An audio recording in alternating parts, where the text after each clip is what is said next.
Progression समांतर श्रेणी AP को लेकर इस यूट्यूब चैनल पर हमारा ये दूसरा वीडियो है। पहले वीडियो में हमने एक्सप्लेन किया है कि क्या होती है एक एपी, क्या होती है समांतर श्रेणी।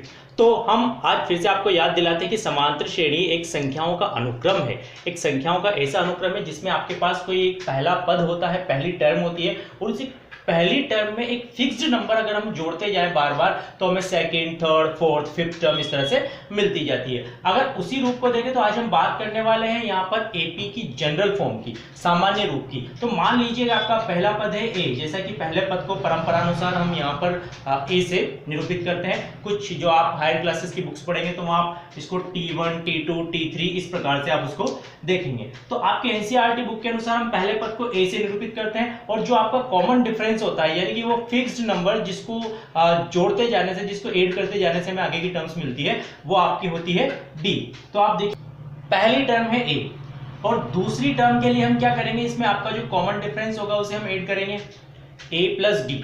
तीसरी टर्म के लिए हम जो दूसरी टर्म है उसमें फिर से हम डी ऐड करेंगे a प्लस डी। इसी तरह से चौथी टर्म के लिए हम क्या करेंगे, फिर से जो आपकी तीसरी टर्म आई है उस तीसरी टर्म में हम फिर से डी ऐड करेंगे a प्लस डी और इस तरह से हम आगे बढ़ते जाएंगे। तो आप देख रहे हैं यहाँ पर कि जो हमारे पहले नंबर की टर्म है उस पहले नंबर की टर्म में आपके पास डी एक बार भी नहीं है यानी कि डी 0 बार है। जो दूसरे नंबर की टर्म है उसमें आपका a आ रहा है और a के साथ d आ रहा है एक बार, और जो तीसरे नंबर की टर्म है उसमें d आ रहा है आपका 2 बार, और चौथे नंबर की जो टर्म है उसमें d आ रहा है आपका 3 बार। यहाँ इसी प्रकार से आपकी फिफ्थ टर्म में d आएगा 4 बार। यानी कि आप देख रहे हैं कि जिस नंबर की आपकी टर्म है a के साथ प्लस में d उससे एक कम बार आ रहा है। पहली टर्म में d है ही नहीं 0 बार, सेकंड टर्म में 1 बार, थर्ड टर्म में 2 बार और फोर्थ टर्म में 3 बार। अगर आप इसी तरह से मान के चले आपकी कोई nth टर्म है, या उससे पहले आप ये समझिए कि अगर आपकी 10th टर्म है तो उसमें d आएगा आपका 9 बार। अगर आपकी 70 टर्म है तो उसमें आएगा आपका 69 बार आपका d आएगा। ठीक है, इसी तरह से आप समझिए कि जनरल फॉर्म में आप देखिए कि आपकी अगर nth टर्म है, nth टर्म जिसे हम लिखते हैं an, उस nth टर्म में आपके पास जो d है वो n से एक कम यानी कि n-1 बार आएगा और साथ में आगे क्या ऐड होगा, आपकी फर्स्ट टर्म। तो ये आपका फॉर्मूला बन गया, आपकी जनरल टर्म, आपकी nth टर्म का फॉर्मूला है an = a plus n-1 into D. इसे हम कैसे यूज कर सकते हैं, सिंपली समझिए आप कि मान लीजिए आपको किसी अरिथमेटिक प्रोग्रेशन के लिए, किसी एपी के लिए आपको 25th टर्म फाइंड करनी है जिसे हम a25 लिखेंगे। तो उसका फॉर्मूला बनेगा आपके पास a + 24d।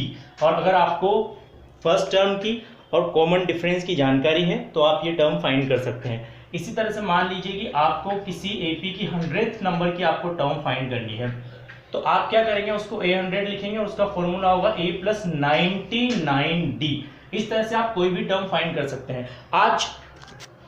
अब हम ये सीखेंगे कि इस फॉर्मूले को हमें यूज कैसे करना है। बहुत अच्छा फॉर्मूला है और इससे आपकी काफ़ी समस्याएं अरिथमेटिक प्रोग्रेशन की सॉल्व हो जाती हैं। देखिए इस फॉर्मूले को जो आप देख रहे हो, इस फॉर्मूला में आपके पास अननोन चीज़ें क्या है, आपके पास अननोन चीज़ें क्या है, a n और d। अब आप देखिए कैसी प्रॉब्लम्स आपको दी जा सकती हैं। फर्स्ट टाइप की प्रॉब्लम्स आपकी वो हो सकती हैं जिसमें आपको a पता हो, n पता हो, d पता हो और आपको an पता करना है। यानी कि वो आपको एक अरिथमेटिक प्रोग्रेशन एक एपी दे देगा तो उसकी फर्स्ट टर्म आपको a मिल जाएगी, आपको उसका डिफरेंस मिल जाएगा और वो आपसे जिस नंबर की टर्म पूछता है उसके लिए आपको n मिल जाएगा। जैसे वो आपसे कहता है कि आप इसका 15वां पद या 15th टर्म आप इसकी फाइंड करो तो आपको n की वैल्यू मिल जाएगी 15। लैंग्वेज पे ध्यान दीजिएगा आप। और अब आप इस फॉर्मूले को अप्लाई करके आप n की वैल्यू फाइंड कर सकते हैं। दूसरी टाइप आपकी क्या हो सकती है कि वो आपको nth टर्म पहले से ही दे देता है और आपको AP से A मिल जाता है और D मिल जाता है और आपसे पूछ लेता है वो n की वैल्यू। ये बहुत इंपॉर्टेंट है और बहुत ज़्यादा एनसीईआरटी की बुक में जो क्वेश्चन है उनमें काम आता है। तो आप n की वैल्यू फाइंड कर सकते हैं। इसमें वो आपकी इंग्लिश मीडियम में वो इस तरह के क्वेश्चन देगा, विच टर्म्स, हाउ मेनी टर्म्स, इस तरह की लैंग्वेज आपकी होगी। और हिंदी मीडियम में होगा कौन सा पद, कितनी संख्याएं, कितने पद, और इसमें आपको हमेशा n का मान याद करना है। हम यहाँ पर आगे आने वाले वीडियोस में प्रॉब्लम्स को भी सॉल्व करेंगे। तीसरी जो आपकी टाइप है, तीसरी टाइप में आपको क्या दे सकता है, वो आपको nth टर्म पहले से दे सकता है, वो आपको n की वैल्यू दे सकता है, वो आपको d की वैल्यू दे सकता है, और आपसे फर्स्ट टर्म पूछ सकता है। तो भी हम इसी फॉर्मूले को यूज करेंगे, हम ट्रांसपोजिशन करेंगे, पक्षांतरण करेंगे और मान ज्ञात करेंगे। और उसके बाद चौथी टाइप आपकी हो सकती है कि वो आपको an दे सकता है, a दे सकता है, n दे सकता है, और आपसे कॉमन डिफरेंस सार्व अंतर d आपसे पूछ सकता है। इन चारों टाइप का एक एक क्वेश्चन हम यहाँ सॉल्व करेंगे, एग्जांपल से समझेंगे कि कैसे हल करना है, बहुत ही आसान है। एनसीईआरटी जो ऑफिशियल बुक है उसमें आपको एक्सरसाइज 5.2 में इस तरह के आपको क्वेश्चंस मिलेंगे। एक यहाँ पर हम एग्जांपल ले रहे हैं पहला, जिसमें आपको एक एपी दे रखी है जो है आपके पास 10, 7, 4 एंड सो ऑन, और आपसे पूछा गया है कि इसकी 30th टर्म आपको फाइंड करनी है, यानी कि 30वां पद आपको फाइंड करना है। तो कैसे करेंगे? सबसे पहले ये देखिए कि आपको जो अरिथमेटिक प्रोग्रेशन यहाँ पर दे रखी है उस एपी से आपको फर्स्ट टर्म की वैल्यू मिलेगी 10। कॉमन डिफरेंस आप देख रहे हैं इनका, वो कॉमन डिफरेंस है आपका -3। बहुत ध्यान से करना है, आप सिर्फ ये नहीं देखेंगे कि डिफरेंस 3 का है, आप ये भी देखेंगे कि ये डिक्रीज हो रहा है, घट रहा है, तो आपको यहाँ पर -3 लिखना है। या सिंपल सी बात है कि किसी भी टर्म में से उसकी पहले वाली टर्म को माइनस कर लीजिए। 4 में से 7 को माइनस कीजिए या 7 में से 10 को माइनस कीजिए, आपको -3 मिल जाएगा। और उसने आपसे कहा है कि आप 30वां पद यानी कि 30th टर्म इसकी फाइंड करें, तो n की वैल्यू होगी आपके पास 30। और 30th टर्म का जो फॉर्मूला होगा, इस फॉर्मूले को अगर ऊपर लिखे हुए फॉर्मूले को हम यूज करते हैं तो आपकी जो 30th टर्म होगी a30, उसकी वैल्यू होगी आपके पास a + 29d। जब हम यहाँ 30 रखेंगे तो 30 - 1 होगा आपके पास 29d, और a की वैल्यू हम यहाँ पर पुट कर रहे हैं 10 + 29, और d की वैल्यू जो है इसके साथ मल्टीप्लाई होगी, वो है आपके पास -3। हम सॉल्व करेंगे इसको, -87, और आपका आंसर होगा -77। तो ये पहली टाइप का क्वेश्चन है जिसमें आप इस तरह से nth टर्म फाइंड कर सकते हैं। सेकंड टाइप के क्वेश्चंस के लिए एक आपको यहाँ पर एपी दी हुई है। इस एपी में उसने कहा है कि find the number of terms, यानी कि पदों की संख्या ज्ञात करें। जब भी वह ऐसा कहता है find the number of terms, या कहता है हाउ मेनी टर्म्स, या कहता है विच टर्म्स, कितने पद, कितनी संख्याएं, कौन सा पद, कौन सी संख्या, तो आपको क्या करना है, n की वैल्यू फाइंड करनी।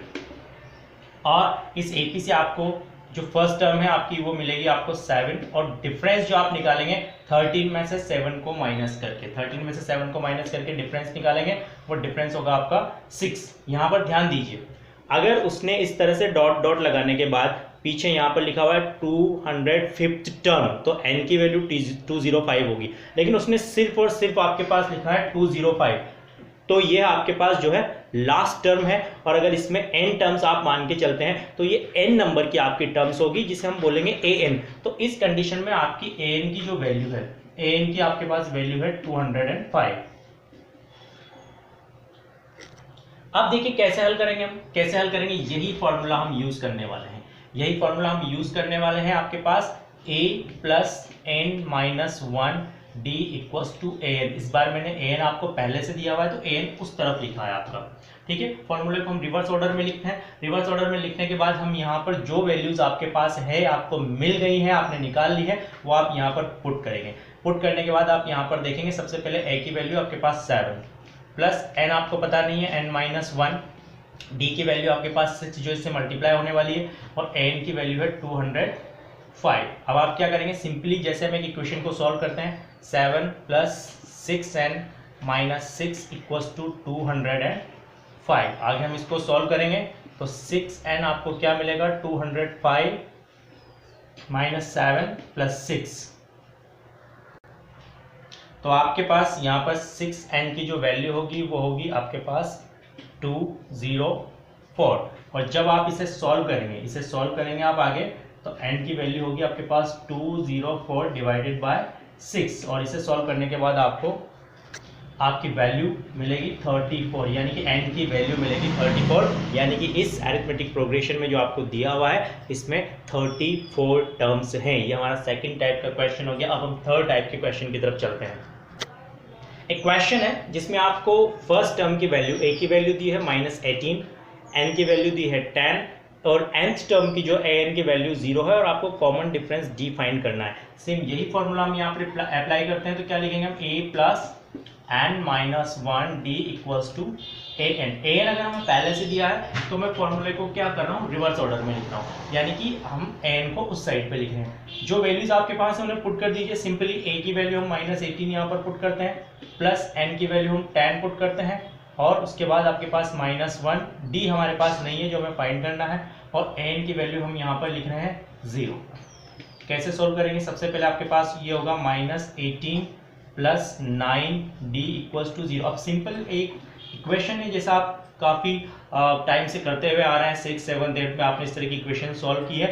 अगर हम यहाँ पर 9d इक्वल्स टू 18 लिखते हैं तो हमें d की वैल्यू मिल जाती है आपके पास 18 divided by 9 that is equals to 2, यानी कि हमें d की वैल्यू इसमें 2 मिल जाएगी। लास्ट टाइप का जो हमारा क्वेश्चन है उसमें आपको एक अरिथमेटिक प्रोग्रेशन के लिए आपको d की वैल्यू दी है -3, n की वैल्यू दी है 18, an की वैल्यू दी है -5 और आपको a फाइंड करना है। तो a फाइंड कैसे करेंगे? हम यही फॉर्मूला आप अप्लाई करते हैं, a plus n minus 1d equals to an आपके पास होता है। वैल्यूज पुट कर दीजिए। सिंपली a की वैल्यू आपके पास है ही नहीं, आपको फाइंड करनी है। n की वैल्यू है 18 माइनस 1, d की वैल्यू आपके पास -3, तो आप इस तरह से ब्रैकेट में लिखेंगे माइनस की वैल्यू और ये इसके साथ मल्टीप्लाई होगा। आपको उसको सब्ट्रैक्ट नहीं करना है, वो वैल्यू निगेटिव है लेकिन आपको उसको मल्टीप्लाई करना है और आपके पास n की वैल्यू हो गई यहाँ पर -5। तो क्या करते हैं हम, ये आपके पास हो जाएगा 18 माइनस 1 होगा आपके पास 17 और 17 को -3 से हम मल्टीप्लाई करेंगे, गुणा करेंगे तो हमें मिलेगा -51 और इक्वल्स टू आपका -5। तो a की वैल्यू होगी आपके पास -5 प्लस 51, आपको मिलेगा 46। अब सीखने वाले यहाँ पर ध्यान दें कि अगर किसी एपी में फाइनाइट टर्म्स हैं, यानी कि आपके पास निश्चित संख्या में पद हैं, यानी कि वो एपी आपके पास अनंत तक नहीं जा रही, इनफाइनाइट तक नहीं जा रही है, तो उसमें जो लास्ट नंबर की टर्म्स होगी उसके लिए भी हम एन यही फॉर्मूला यूज करते हैं। मान लीजिए कि एक एपी में टोटल 25 टर्म्स है, तो जो 25th टर्म होगी उसे ही हम क्या कहेंगे, लास्ट टर्म कहेंगे। अगर उसमें 25 के बाद ज्यादा टर्म्स नहीं है 25th टर्म के बाद, तो इसे हम लास्ट टर्म को L से डिनोट करते हैं। तो L से डिनोट करते हैं तो L का जो फॉर्मूला होगा L फॉर लास्ट टर्म, वो भी आपके पास यही होगा किसी फाइनाइट एपी के लिए।